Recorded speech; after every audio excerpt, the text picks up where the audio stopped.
H2O2 के 20% जलीय विलयन में H2O2 एवं जल का मोल प्रभाज ज्ञात कीजिए। तो यहाँ पर देखेंगे जलीय विलयन कितना दे रखा है, तो यहाँ पर लिखेंगे जलीय विलयन।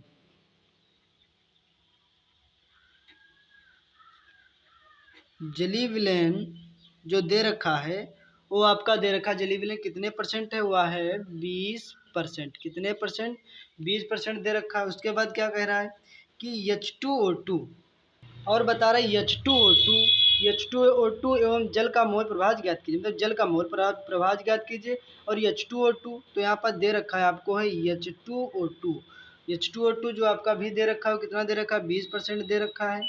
जलीय विलयन भी 20% और H2O2 भी कितना 20% है। उसके बाद कह रहा है जल का मोल प्रभाज ज्ञात कीजिए। तो जल का मोल प्रभाज का मतलब हो गया H2O। जल का मतलब क्या होगा, H2O। तो जल का मतलब क्या होता है, देखो जल हो या कोई भी वस्तु हो अपनी जगह पे 100% होती है।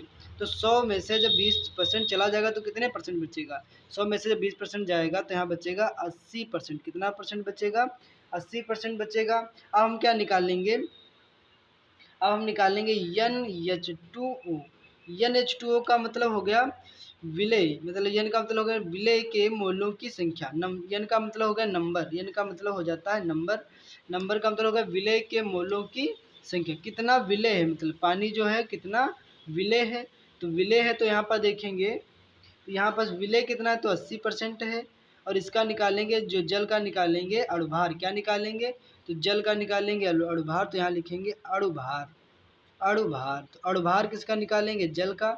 तो जल का होगा H2O। हाइड्रोजन कितना है, तो देखो हाइड्रोजन 2 बार है तो 1H1, फिर 1H1। ऑक्सीजन कितनी बार, 1 बार है तो 8O कितना हो जाएगा, 16 हो जाएगा। अब देखो हमें अणुभार पता करना है तो 1 को ऐड करेंगे, 1 + 1 और प्लस का 16, 16 17 और 1 कितना हो जाएगा, 18 हो जाएगा। तो जो विलय में मोलों की संख्या जो कितनी निकल के आ जाएगी, मोलों की संख्या निकल के आ जाएगी 18। कितनी आ जाएगी, 18 आ जाएगी। इसी तरीके से हम क्या निकालेंगे, इसी तरीके से N विलय के मोलों की संख्या। N कौन सा हो जाएगा, अब की बार हो जाएगा H2O2। H2O2 का निकालेंगे तो H2O2 दे कितना रखा था, जो जलीय विलयन में विलय कितना था, तो 20%, तो यहाँ रहेगा 20। अब यहाँ पर देखेंगे इसका निकालेंगे, H2O2 का भी अणुभार निकालेंगे। तो H2O2 का अणुभार आप कैसे निकालेंगे, तो यहाँ पर ध्यान से देखेंगे। तो यहाँ पर निकालेंगे किसका अणुभार, तो यहाँ जो निकालेंगे अणुभार निकालेंगे H2O2। अब देखेंगे हाइड्रोजन कितने हैं, तो हाइड्रोजन आपके 2 हैं तो 1H1 ये परमाणु क्रमांक होता है, परमाणु भार होता है। फिर लिखेंगे 2 बार 1H1। ऑक्सीजन कितनी 2 बार है तो 8 हो 16, ये परमाणु क्रमांक होता है, परमाणु भार होता है। फिर 8 हो 16। अब यहाँ से ध्यान से स्टूडेंट देखेंगे, परमाणु क्रमांक से मतलब नहीं होता, परमाणु भार से मतलब होता है। तो 16 16 कितने हो जाएंगे, 32 हो जाएंगे। और 32 और 2 32 2 हो जाएंगे आपके 34। कितने हो जाएंगे, 34 हो जाएंगे। तो इसका जो परमाणु भार जो जो इसका जो किसका H2O2 का जो भार निकलेगा वो आपका निकलेगा 34। कितना निकलेगा, 34 निकलेगा।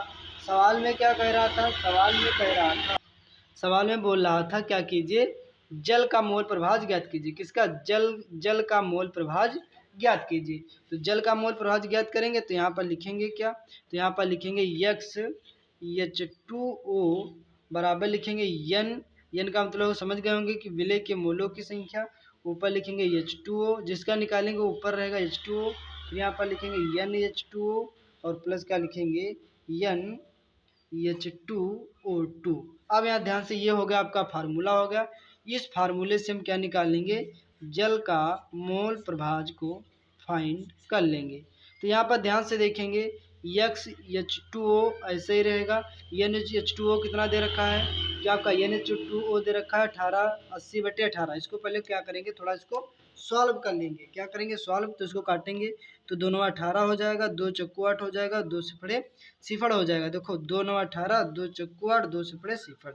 अब तो ये कटेगा नहीं, तो यहाँ पास हो जाएगा 40 बटे में हो जाएगा, कितना हो जाएगा 40 बटे में हो जाएगा 9 बटे में। इसी तरीके से NH2O उतना ही निकल के आ जाएगा, 40 बटे में हो जाएगा 9 हो जाएगा।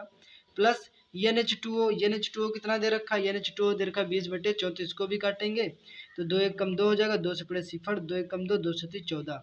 तो यहाँ पास आ जाएगा कितना, 10 बटे आ जाएगा 17 आ जाएगा। कितना आ जाएगा, 17 आ जाएगा। अब यहाँ ध्यान से क्या करेंगे, स्टूडेंट देखते रहेंगे। तो तो यहाँ पास नीचे हर को पहले क्या करेंगे इसकी भाई या तो लासा ले लें या तो इनकी मल्टीप्लाई कर लें। तो यहाँ पास लिखेंगे क्या, पुनः लिखेंगे तो लिखेंगे X बराबर में लिखेंगे। अब देखो यहाँ पर 40/9 ऐसे ही लिखा रहेगा। अब यहाँ देखो 17 से पड़े कितना हो जाएगा, 17 से पड़े हो जाएगा सिफर और 17 जो 17 चक्कू कितना हो जाएगा, 17 चक्कू हो जाएगा 68 हो जाएगा और प्लस का 9 दहम कितना हो जाएगा 90 हो जाएगा। अब देखो नीचे गुणा कर लेंगे और देखो 9 सती 63 के कितने, 9 सती 63 के 3 हो जाएंगे और यहाँ से चलेंगे कितने 6 चलेंगे।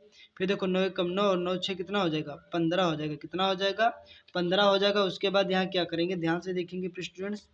उसके बाद यहाँ देखेंगे X ऐसे रहेगा बराबर रहेगा 40/9 रहेगा। नीचे क्या रहेगा 680 में 90 को ऐड करेंगे तो 0 हो जाएगा। 8 8 16 17 के 7 हो जाएंगे, ऐसे चलेगा 1 6 7 हो जाएगा। बटे में कितना रहेगा, बटे में रहेगा कितना था 115, तो यहाँ रहेगा 153 ही रहेगा। देखो कैसे रहेगा 53, या देखो 9 से 63 का 3 चले 6 9 कम 9 और 9 6 कितना हो जाएगा 15।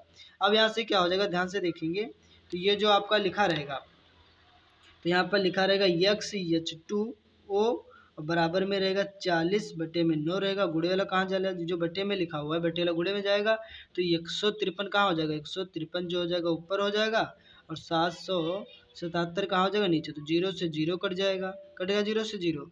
अब यहाँ पास क्या करेंगे, अब इसको डिवाइड करेंगे तो 3 से काटे 3 3 हो जाएगा, 3 चक्कू 12 और 3 5 15 कट जाएगा मूल्य, ये नहीं 2 नहीं कटेगा।